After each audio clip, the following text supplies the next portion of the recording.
동물병원 진료비, 병원마다 천차만별이어서 깜깜이 진료비라는 말까지 나올 정도인데요. 앞으로는 달라질 듯합니다. 없이 밀리면 나빠요. 병원마다 가격 차이는 있겠죠, 당연히. 대략 한 180만 원 정도? 비싸다는 소리도 들었어요. 같은 반려견을 두고 제각각 다른 진료비를 제시하는 동물병원들. 하지만 왜 이런 진료비가 나왔는지는 알 길이 없었습니다. 하지만 이런 깜깜이 진료비, 앞으로는 없어질 듯합니다. 수의사법 개정으로 동물병원 개설자는 수술 등 중대 진료를 할 때 예상 진료비를 동물 보호자에게 반드시 사전 고지해야 합니다. 또 진찰과 입원, 예방접종, 검사 등의 진료 비용을 게시하고 이를 넘어서는 진료비는 받을 수 없도록 했습니다. 수술 전 정확한 진단명과 진료의 필요성, 후유증 등을 설명하고 서면 동의를 받는 절차도 의무화했습니다. 이번 수의사법 개정은 동물병원 이용자들의 지속적인 문제 제기에 따른 조치인 것으로 알려졌습니다. 실제 한국소비자연맹이 동물병원 불편 사항을 조사한 결과 진료비 사전 미고지가 가장 많았고 병원 간 금액 차이, 진료비 과다 청구 등이 뒤를 이었다고 합니다.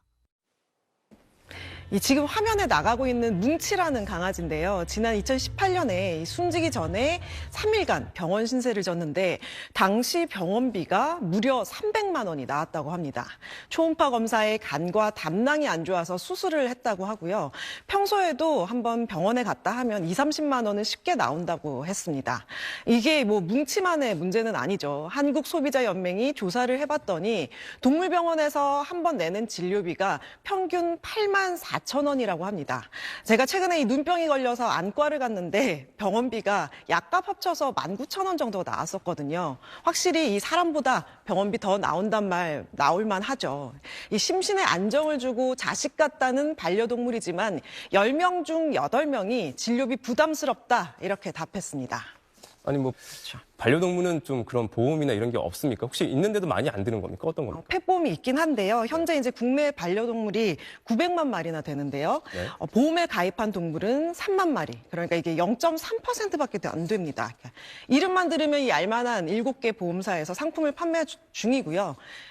보장률이 이제 50%에서 70%, 50%와 70% 이렇게 두 종류가 있는데 이렇게 되면 이 본인 부담이 30에서 50% 이렇게 좀 높잖아요. 근데 또 이 매월 내야 되는 보험료가 낮지 않습니다. 4만 원대 정도 되더라고요. 이러니까 이제 반려인 입장에서는 망설일 수밖에 없죠. 실제로 왜 보험을 들지 않느냐 이렇게 물었더니 보험료도 비싸고 또 그거에 비해서 주요 질병이 또 보장이 안 되는 경우가 많다고 하고요.